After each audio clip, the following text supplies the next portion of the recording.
ہمارا ہی ایک پاکستانی شخص جو کہ لندن میں بیٹھ کر وہاں پر لوگوں کے ساتھ اس طرح کا گھنونا کھیل کھیلتے رہے. بچی کو کپڑے بھی آدھے پہنائے، یعنی صرف قمیض پہنائی جاتی تھی. سب سے اوپر زین کیسر کا نام ہے جو کہ 40 لاکھ پاؤنڈ ابھی تک لوگوں سے بٹور چکے ہیں. ایسے میں یہ لوگ پھر جان چھڑا کے 2-4 ماہ میں باہر آ جاتے ہیں.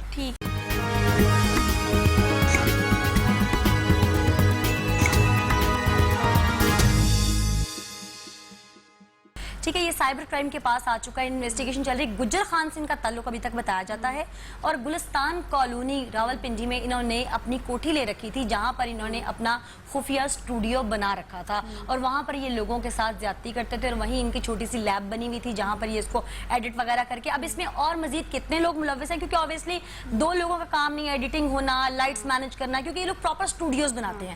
ٹھیک ہے، وہ اس کے اندر اور کتنے لوگ ہیں آہستہ آہستہ اور نام بھی اب سامنے آ جائیں گے. میں باقاعدہ اس پر میں پروگرام بھی کروں گی اور میں تمام انویسٹیگیٹو. لیکن بہت ساری چیزوں میں بات یہ آ جاتی ہے کہ ہماری ملک کی سلامتی ہے. ہم نے کچھ چیزیں نہیں بھی سامنے لانی ہوتی ہیں، ایسے لوگوں کو کیفر کردار تک پہنچانا ہوتا ہے کیونکہ مجرم ہر معاشرے میں پلتا ہے. اور سب سے بڑی بات یہ ہے کہ ہمارے اسلامی ممالک میں لوگوں کے اوپر جو مختلف یہ علماء بیٹھ جاتے ہیں، یہ اتنا کنزرویٹو لوگوں کو کر دیتے ہیں کہ یہاں پر لوگ جلدی جو ہے وہ کرائم کی طرف بہت زیادہ کھینچے چلے جاتے ہیں. اب آ جاتے ہیں ہم اس معاشرے کی طرف جہاں پر لوگ بہت زیادہ لبرل ہیں لیکن کرائم ہو جاتا ہے. ہمارا ہی ایک پاکستانی شخص جو کہ لندن میں بیٹھ کر وہاں پر لوگوں کے ساتھ اس طرح کا گھنونا کھیل کھیلتے رہے اور وہ زین کیسر نامی شخص وہاں سے گرفتار ہوا. اور برطانیہ کی عدالت میں ابھی تک جتنے بھی لوگ غیر اخلاقی مواد کو جمع کرنے، لوگوں کو بلیک میل کرنے یا لوگوں کی خفیہ ویڈیوز بنا کر ان کو وائرل کرنے میں گرفتار ہوئے، اس میں سب سے اوپر زین کیسر کا نام ہے جو کہ 40 لاکھ پاؤنڈ ابھی تک لوگوں سے بٹور چکے ہیں. اور یہ رینسم ویئر ایک سافٹ ویئر ہے. یہ رینسم ویئر کا سافٹ ویئر لوگوں کے سسٹم پر اٹیچ کرتے تھے، ان کو کسی نہ کسی طریقے اپنی فرینڈ ریکویسٹ بھیج کے وہاں سے ان کو ہیک کرتے تھے، اس کے بعد ان کو طریقے سے بلیک میل کرتے تھے. اور اس میں ایک بڑی کینیڈین کمپنی کا نام بھی سامنے آیا جو اشتہارات اس کو دیتی تھی. اور اس کے بعد یہ رپورٹ، اور یہ شخص پکڑا اس لیے نہیں گیا کہ کسی نے اس کے خلاف کمپلینٹ لانچ کی ہے، نہیں. جس کمپنی نے اس کو اشتہارات دینے شروع کیے تھے اس کی کچھ پیمنٹ اس نے روکی اور وہ اس کے خلاف کورٹ میں گئی. وہاں سے یہ شخص کرپشن کے معاملے میں اٹھایا گیا، انٹاروگیشن ہوئی، اس کا سسٹم برآمد ہوا. اس کے پورے گھر میں ایک لیب بنی ہوئی تھی. اور یہ کتنے ہزار کام کر رہا ہوگا، کتنے ہزار ایسے انگریز بچے ہیں جن کے ساتھ یہ سب کر چکے ہیں. اچھا انیلا، پاکستان میں ہمارے ہاں جو شخص پورنوگرافی میں ملوث ہے یا ویب سائٹس ہیں یا کسی کے اسٹوڈیوز ہیں یا جو بھی کام کیا جا رہا ہے، ان کی ایک تو نشاندہی کیسے کی جا سکتی ہے، کون سا ادارہ کرے گا اور پھر کیا ان کی سزا ہونی چاہیے؟ اس پر ابھی بھی کھل کر بات ہمارے ہاں میڈیا پر اس طرح سے نہیں کی جاتی جس طرح آپ پروگرام کر رہی ہیں. میرے خیال سے اس پر تو بات کرنے کی بہت زیادہ ضرورت ہے. ہمارے ملک میں نا انفارچونیٹ یہ کہ لا ہے اور بہت اسٹرکٹ ہے، نان بیلیبل افینس ہے. یہ اس پہ بیل نہیں ہوتی اور اس کی سزا بہت زیادہ ہے. جتنا یہ ہینیس ہوگا سزا اتنی ہی زیادہ ہوگی اس کی. اب آگے آ جاتے ہیں انفارچونیٹ کی طرف. انفارچونیٹ فیکٹر یہ ہے کہ امپلیمنٹیشن آف لا وہ ویک ہے ہمارے ہاں. ٹھیک ہے، اب آ جاتی ہے کہ یہ لوگوں کو ہم آئیڈینٹیفائی کیسے کر سکتے ہیں. پہلی بات جیسے طاہرہ نے کی کہ ذمہ داریاں کس کس پہ عائد ہوتی ہیں. پیرنٹس سے سٹارٹ ہوتی ہیں، آپ کے اساتذہ سے شروع ہوتی ہیں، وہ علماء کرام جو جمعے کا خطبہ دیتے ہیں وہاں سے شروع ہوتی ہیں. اور اس کے بعد وہ جو آپ کے گھر میں قاری صاحب بچوں کو قرآن پاک کی تعلیم، کیونکہ ہم مسلم ہیں ہمارے یہاں یہ ہوتا ہے. اور اگر ڈفرینٹ کمیونٹیز ہیں تو اس میں چرچ وغیرہ میں پاسٹرز اور دیگر لوگ ہوتے ہیں جو کہ ایتھیکلی لوگوں کو ایجوکیٹ کرتے ہیں. یہاں پر آگے ذمہ داری اب آگے چلتے ہیں کہ لوگ خود سے اندازہ کیسے لگا سکتے ہیں. اگر کسی ایک گلی میں، کسی سوسائٹی میں کہیں ایسے لوگ ظاہر کام کر رہے ہیں ہیوی سرورز اور نیٹ ورکس کے ساتھ، تو ظاہر ہے ان کی چھت پہ کوئی نہ کوئی کوپ ڈش ایسی چیز اویلیبل ہوگی اور وہ تھوڑی سی ان نیچرل ہوگی. یا تو کوپس ایک سے زیادہ ہوں گی یا ہمارے چینلز کے اوپر جیسے سیٹلائٹ کو تھرو کرنے کے لیے کوپس لگی ہوتی ہیں، وہ عام انٹرنیٹ کو تو یوز کر نہیں سکتے. ظاہر 4G ڈاٹا یوز کریں گے تو پکڑے جائیں گے، ڈیوائس یوز کریں گے PTCL سے یوز کریں گے تو پکڑے جائیں گے. ٹھیک ہے، اس لیے ان کو ہیوی سرور کوپس چاہیے ہوتی ہیں جس کے ذریعے پھر وہ ان کے اکاؤنٹس کی چیک اینڈ بیلنس ایجنسیز کر سکتی ہیں. کہ ایک بندہ، ایجنسیز ہماری بہت ایکٹیو ہیں. اگر ہماری ایجنسیز مختلف ملکوں کو سیکورٹی پرووائڈ کرتی ہیں تو ہمارے ملک میں وہ بہت ایکٹیو ہیں. وہ ایجنسیز مختلف لوگوں کے بینک اکاؤنٹس پر نظر رکھیں کہ کرپٹو کرنسی اور بٹ کوائنس کی کرنسی کہاں ٹرانسفر کی جا رہی ہے اور ان کا سورس آف انکم کیا ہے. تو وہاں سے ان کو ہم لوگ پکڑ سکتے ہیں. ایجنسیز وہاں سے कैच कर सकती और ये हैं। कितना एक्टिव यहाँ पे काम कर रहे हैं। और मैं आपको ये यहाँ पे बता देती हूँ कि कसूर में ज़ैनब का वाक़या हुआ था। वो वाक़या जब हुआ उसको वाइंड अप किया गया। उस वाक़े के बाद हमारे जो कानून नाफिज करने वाले माशाल्लाह इदारे हैं, उन्होंने बहुत अच्छी कारकर्दगी भी अपने तक की होगी, सबको सामने भी ले आए, लेकिन उसके बाद ये सिलसिला कसूर में थमा नहीं। मैं ज़ैनब के वाक़े के 2 माह बाद कसूर गई तो 3 बच्चियां मजीद अगवा हो चुकी थी और कसूर डिस्ट्रिक्ट से ही इस तरह के बहुत वाक़यात कसूर डिस्ट्रिक्ट से ही मुख्तलिफ डिश और कुप्स पकड़ी गई। यानी कि वहाँ पे नेटवर्क है जो काम कर रहा है। जी, ज़ैनब के वाक़े के बाद, लेकिन उसको हाईलाइट नहीं किया गया क्योंकि हम बहुत सारे जो जराइम हैं उनको रोक कर उनको वहीं पे फुल स्टॉप लगाना चाहते हैं। हम नहीं चाहते कि इंटरनेशनल लेवल पर हमारे मुल्क का तमाशा बने, हम नहीं चाहते। तो ये ऐसा नहीं कि क्राइम सिर्फ पाकिस्तान में है, क्राइम इंडिया में भी बहुत है। क्राइम तो हर मुल्क अपने मुल्क की सलामती के लिए या अपने दिफा के लिए कोई ना कोई कदम उठाता है। ऐसे हमारी सिक्योरिटी एजेंसीज ने हिकमत अमली ये इख्तियार की कि ऐसी जो चीज़ें सामने आ रही हैं उनको पकड़ के कैफे किरदार तक पहुंचाया जाए। और हमारी अवाम अमूमन ये समझती है कि शायद इनको सज़ा नहीं दी गई, लेकिन सज़ा दी जाती है इनको। वो बहुत सारी चीज़ें सामने नहीं आती, इनको सजाएं दी जाती हैं। बहुत सारे मुलजिम कैफे किरदार तक पहुंचे हैं जिनकी कुप्स पकड़ी गई, लेकिन फिर अच्छा, ये तो अनिला हमने बात की ना प्रोफेशनल जो लोग हैं जो कि किसी नेटवर्क के साथ मुलव्विस हैं, जिनको पैसे भी बाकायदगी तौर पे मिले जा रहे हैं, इसलिए उनको लालच भी है, वो इस तरह के घिनौने कामों में मुलव्विस भी हमें दिखाई देते हैं। ये तो एक प्रोफेशनल्स की बात होगी, उनको तो यकीनी तौर पे कड़ी से कड़ी सजा ऐसे लोगों को मिलनी चाहिए ताकि जो दूसरे लोग हैं वो इससे इबरत हासिल करें। कानून होना चाहिए हमारे यहाँ भी। और जिस तरह से बात अनिला ने कि कानून है लेकिन उस पर इम्प्लीमेंटेशन नहीं है, तो इस पर इम्प्लीमेंटेशन की जरूरत है। प्रोफेशनल्स को हम साइड पे करते हैं, हम बतौर अपनी जात की अगर बात करें तो हमारा रवैया कैसा है? अनिला, जो हमने वीडियो भी दिखाई शो के आगाज में सोशल मीडिया पर, फेसबुक पर भी यकीनन आपने देखी होगी, हुमा ने देखी होगी, ताहिरा ने देखी होगी, एक मॉल में हमें खातून को देखने हैं, वो क्या किस्सा हुआ था वो बताएं आपने। तो नबिया, जब ये वीडियो सामने आई थी तो मैं और मेरी टीम हम पर्सनली उस मॉल में गए थे और हमने जाके पूरी इन्वेस्टिगेशन की थी सारी। ये वाकया मुख्तलिफ जब हमने डिफरेंट, चूँकि वहाँ ब्रांड्स हैं, आउटलेट्स हैं कपड़ों के, मेकअप के हैं, हमने जब मुख्तलिफ लोगों से पता किया वहाँ तो पता कुछ इस तरह चला कि ये खातून पीछे मुख्तलिफ आउटलेट से गुस्से में होती हुई आ रही थी। कहीं इनको कपड़ा पसंद नहीं आ रहा था, कहीं इनको जूता नहीं आ रहा था। ये होते होते आगे आई, कपड़ों का ब्रांड है उसमें गई, वहाँ पर लाइट कलर का कोई कपड़ा था जो कि ट्राई रूम में इनको ले जाने के लिए मना किया गया। इनको वहाँ पे गुस्सा आया, उनके साथ इन्होंने बदतमीजी की। वहाँ से बाहर निकली तो ओपन हमने देखा मेकअप के स्टॉल लगे होते हैं अक्सर मॉल में। ये मेकअप के स्टॉल पे गई और लिपस्टिक की कीमत पता की, गालिबन सेल गर्ल ने कहा मैडम ये 700 की। उन दिनों में बताती चलूँ कि ईद का बहुत रश था, 2 या 3 दिन ईद को रह गए थे। इसने उस सेल गर्ल से बहस की, बहुत एक्सपेंसिव। उसने कहा मैडम देखें फिक्स प्राइस है, अगर आपने लेनी है तो ले लेनी, तो पीछे क्राउड बहुत है, अब थोड़ी स्पेस। इसने उस सेल गर्ल के बालों से उसको पकड़ा, उसके बालों को ऐसे हाथ में घुमाया, घुमा के उसको घसीट के बाहर लेके आई।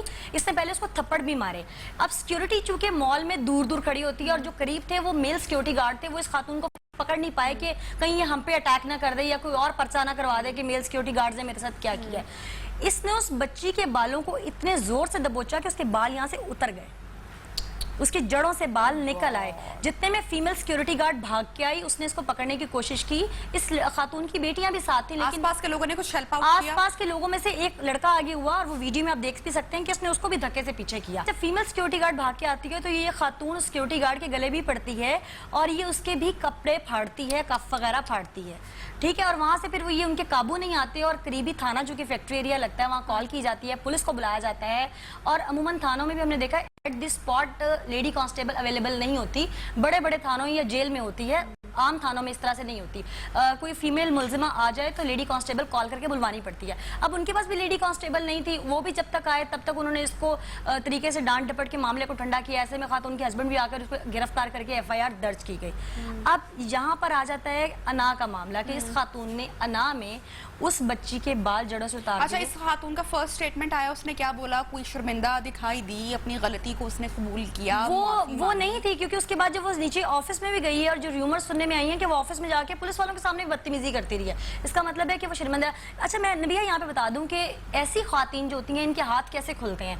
ये अपने घर में जो मुलाजमाएं होती हैं ना, ये जब उनके ऊपर तशद्दुद करके आदी हो जाती है ना, तो ये एक मेरी ऑब्जर्वेशन है। क्योंकि उज़मा मर्डर केस भी जो सामने आया था वो भी एक बैंक मैनेजर खातून थी इकबाल टाउन में, और उसने दिसंबर जनवरी की फॉग की ठंडी रातों में अपनी मुलाजमा को डंडे से मार मार कर उसको सर से पांव तक ठंडे पानी की बाल्टी गिरा के भिगो के उसको पूरी रात वॉशरूम में बंद रख थी और ऐसा वो डेली करती थी, टॉर्चर करना डेली करती थी ऐसा। और उस मुलाजमा, वो जो बैंक मैनेजर थी, उसके नीचे वाले पोर्शन में जो रेंट पे लोग आके रह रहे थे, वो औरत थर थर कांपती थी जब मैंने उसका इंटरव्यू किया कि ये नीचे वाले वॉशरूम में उसको बंद करती थी। तो ऐसे में मेरे बच्चे जब कंबल और रजाई में छुप के बैठे हुए हैं अंदर, या मेरे बच्चे हीटर के आगे बैठे हुए हैं और एक बच्ची ठंडे पानी में, बर्फ वाले पानी में उसको नहला के उसको गीले कपड़ों के साथ पूरी रात वॉशरूम के अंदर बंद किया गया और उसको सुबह तब खोला गया है। और इससे बड़ी और खौफनाक बात ये थी कि उस बच्ची को कपड़े भी आधे पहनाए, यानी सिर्फ कमीज पहनाई जाती थी। और इस बाकी नीम बरहना हालत में वो बच्ची उनके घर का काम भी करती थी और उसको मारा पीटा जाता था। और एक स्लाइस जो बासी डबल रोटी का पड़ा होता है वो उसको देकर उसकी डाइट पूरी की जाती है। मुल्क में ना अदालत में खासकर मर्डर केस में सजा अमूमन तब होती है, मैं आपको बता दूं, मर्डर केस में सजा अमूमन तब होती है, 2-3 चीजें हैं ना हमारी, या तो आई विटनेस हो या एविडेंस इतना स्ट्रांग हो कि जज उस पर फैसला दे सके। अब ऐसे केसेस में क्या होता है कि पीछे से मिलजुल के या तो जिम्नियां कमजोर कर दी जाती हैं, एफआईआर में तफ्तीश कमजोर कर दी जाती है, एविडेंस रहते नहीं है। और आई विटनेस, चूंकि उज़मा मर्डर केस में भी कोई था नहीं, किसी ने उज़मा को, जब जान से उज़मा मरी है उस वक्त ये नहीं किसी ने देखा, टॉर्चर तो सबने देखा कि इसी खातून ने मारा। ऐसे में ये लोग फिर जान छुड़ा के 2-4 माह में बाहर आ जाते हैं। ठीक। अच्छा, एक और वाकया हमने देखा कराची में, गालिबन ये वाकया पेश आया, एक कम उम्र बच्चा जिसने चोरी की और 15-20 हज़ार रुपए की शायद चोरी की गई, जिसके बाद जब लोगों को मालूम पड़ा, उनके इल्म में ये बात आई, तो वहां पर मौजूद तमाम लोगों ने उस बच्चे को मार मार कर उसकी जान निकाल दी। जब तक वो मरा नहीं उसको वो लोग मारते पीटते रहे। चोरी करना गलत बात है, सजा देनी चाहिए बच्चों को, बड़ा करे छोटा करे ये गलत, लेकिन आपने किसी की जान ले ली है। और आप कौन होते हैं जान लेने वाले, हम कौन होते हैं फैसला सुनाने वाले? ताहिरा, ये तो एक सरासर, ये कैसा रवैया है कि किसी ने चोरी की उसको सजा दें, उसको पुलिस के हवाले करें, उसके खिलाफ कार्रवाई होनी चाहिए, लेकिन 10 लोग जमा हो गए हैं और वो 10 लोग मार रहे हैं और उनको देखते हुए 15 लोग और आ गए हैं, उन्होंने भी बगैर जाने बगैर समझे बच्चों को मारना पीटना। ये एक मिसाल मैं आपको बता रही हूँ कि ये रवैया है, ये एग्रेशन है हमारे अंदर। बिल्कुल ऐसा है। एक तो हमारी लो टॉलरेंस बहुत ज्यादा है। हम लोग जो हैं कहीं पे भी, हमें अलिफ बे का भी नहीं पता होता कि इंसिडेंट क्या हुआ है, मार लोग फटाफट लोग जो है मारना शुरू हो जाते हैं। ये इनफैक्ट एक ह्यूमन साइकोलॉजी है।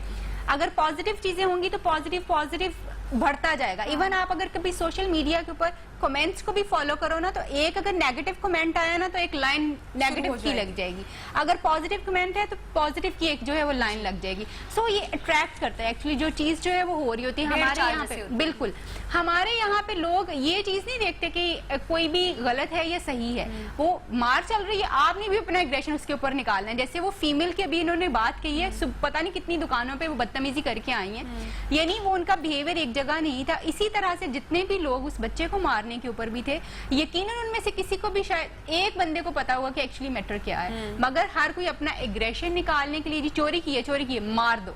कोई चीजें कैसे हम मेरे ख्याल में तो हमें we all need to reshape our society. हमें अपने बिहेवियर्स को, अपने रवैयों को और अपनी तालीमात को दोबारा से शेप करने की जरूरत है। पुरानी तालीमात, जब लोग इकट्ठे होकर एक बुरे इंसान को मारते थे जी, उसको इतना मारा जाता था कि उस सोसाइटी में उसको शर्मिंदा करने के लिए कई दफा मुंह भी उसका काला किया जाता था। अब ये वो टाइम नहीं है, अब चीजें बहुत ज्यादा और तरह से बदल चुकी हैं। अब लोगों को टॉलरेंस एक तो वैसे ही कम हो चुका हुआ, पहले तो लोग फिर भी थोड़ा बहुत मामला फहमी से काम लेते थे, अब बिल्कुल मामला फहमी से लोग काम नहीं लेते। लोग कहते हैं मर रहा और मारो इसको ताकि ये बच ही ना सके, और एक सोसाइटी में अपनी तरफ से एग्जाम्पल्स जो है वो सेट करने की कोशिश करते हैं। मैं समझती हूँ कि एक तो हमें बहुत ज्यादा कैंपेन्स बिहेवियर चेंज की चलाने की जरूरत है। पॉजिटिविटी के लिए हमें, जैसे हम प्रोग्राम कर रहे हैं, इसी तरह के और बहुत सारे प्रोग्राम्स पॉजिटिविटी बेस्ड होने चाहिए, क्योंकि मीडिया और सोशल मीडिया एक इम्पॉर्टेंट की है चेंज की, जिसको पॉजिटिविटी फैलानी चाहिए। और इसमें हम सबको मेरे ख्याल से कि अपना रोल अदा करना चाहिए।